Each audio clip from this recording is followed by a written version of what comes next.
ഇനി പറയാൻ പോണ കാര്യങ്ങൾ കുറച്ച് ഡിസ്റ്റർബിംഗ് ആയിരിക്കും. 2011 പാകിസ്ഥാനിലെ ബക്കർ ഡിസ്ട്രിക്റ്റിലെ ഒരു പെൺകുട്ടി മരണപ്പെട്ടു.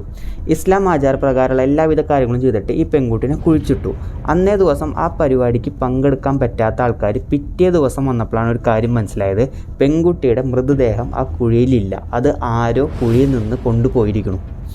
സംശയം തോന്നിയ വീട്ടുകാരും പോലീസിൽ അറിയിച്ചു. പോലീസ് വന്ന് പള്ളിയിലുള്ള ആൾക്കാരെ ചോദ്യം ചെയ്തപ്പോഴാണ് മനസ്സിലായത് പരിചയമില്ലാത്ത 2 പേര് ഒരു മഴുവുമായിട്ട് അവിടെ ചുറ്റിത്തിരിഞ്ഞ് നടന്നിരുന്നു എന്ന്. ഈ പോലീസുകാർ ഇത് അന്വേഷിച്ച് തന്നെ എത്തിയത് ആരിഫ് എന്നും ഫർമ എന്നും പറഞ്ഞിട്ടുള്ള 2 സഹോദരങ്ങളുടെ വീട്ടിലാണ്.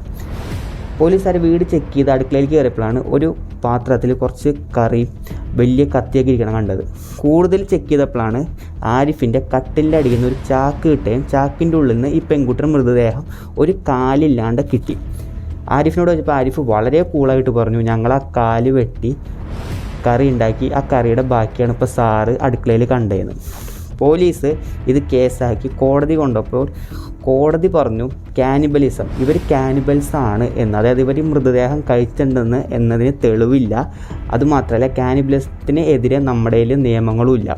വേണമെങ്കിൽ മൃതദേഹത്തിൻ്റെ അടുത്ത് ഡിസ്റെസ്പെക്റ്റ് കാണിച്ചു എന്ന് പറഞ്ഞുകൊണ്ട് വേണമെങ്കിൽ 1-2 കൊല്ലം ഇവർക്ക് ശിക്ഷ കൊടുക്കാമെന്നാണ് കോടതി പറഞ്ഞത്. അങ്ങനെ ഇവർക്ക് 2 കൊല്ലം ശിക്ഷ കിട്ടി. 3 കൊല്ലത്തിന് ശേഷം, അതായത് 2014 തൻ്റെ തൊട്ടപ്പുറത്ത് വീട്ടിൽ നിന്ന് രൂക്ഷമായ ഗന്ധം വരുന്നുണ്ടെന്ന് പറഞ്ഞ് പോലീസ് സ്റ്റേഷനിലേക്ക് ഒരു കംപ്ലയിൻറ്റ് വന്നു. പോലീസുകാർ ഈ വീട്ടിൽ ചെന്നപ്പോഴാണ് അവിടെ മെൻ്റലി ചാലഞ്ചായ ഒരു പെൺകുട്ടി മാത്രമാണുള്ളത്, ഒരു സ്ത്രീ മാത്രമാണുള്ളത്. ഇവരുടെ അടുക്കളയിലേക്ക് ചെന്നപ്പോൾ ഒരു പാത്രത്തിൽ വെള്ളം തിളക്കുന്നുണ്ടായിരുന്നു. വെള്ളം തിളക്കണതിൻ്റെ തൊട്ടപ്പുറത്ത് തന്നെ ഒരു പെൺകുട്ടിയുടെ തലയുണ്ടായിരുന്നു. അപ്പോൾ ഈ സ്ത്രീയോട് ചോദിച്ചു ഇതെന്താണ്. അപ്പോൾ ഈ സ്ത്രീ പറഞ്ഞു ആ തല ഞങ്ങൾ വേവിക്കാൻ വേണ്ടിയിട്ട് വെച്ചിട്ടുള്ളതാണ്, പിന്നീട് കഴിക്കാൻ വേണ്ടിയിട്ട്.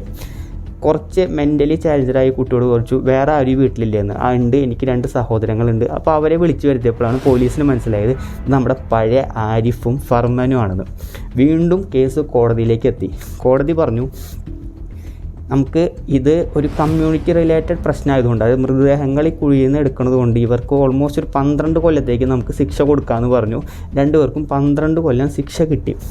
നല്ല നടപ്പിന് ആരിഫിന് 2023 പുറത്തേക്ക് ഇറങ്ങിയെന്നാണ് പറയുന്നത്. ഫർമൻ ജയിലിൽ വെച്ച് മരിച്ചു എന്നും പറയുന്നുണ്ട്.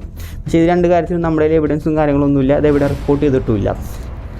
പോലീസിൻ്റെ കണ്ടുപിടുത്തത്തിൽ ഓൾമോസ്റ്റ് ഒരു 100 മുതൽ 150 മൃതദേഹങ്ങൾ വരെ ഇവർ കഴിച്ചിട്ടുണ്ടാവുമെന്നാണ് ധാരണ.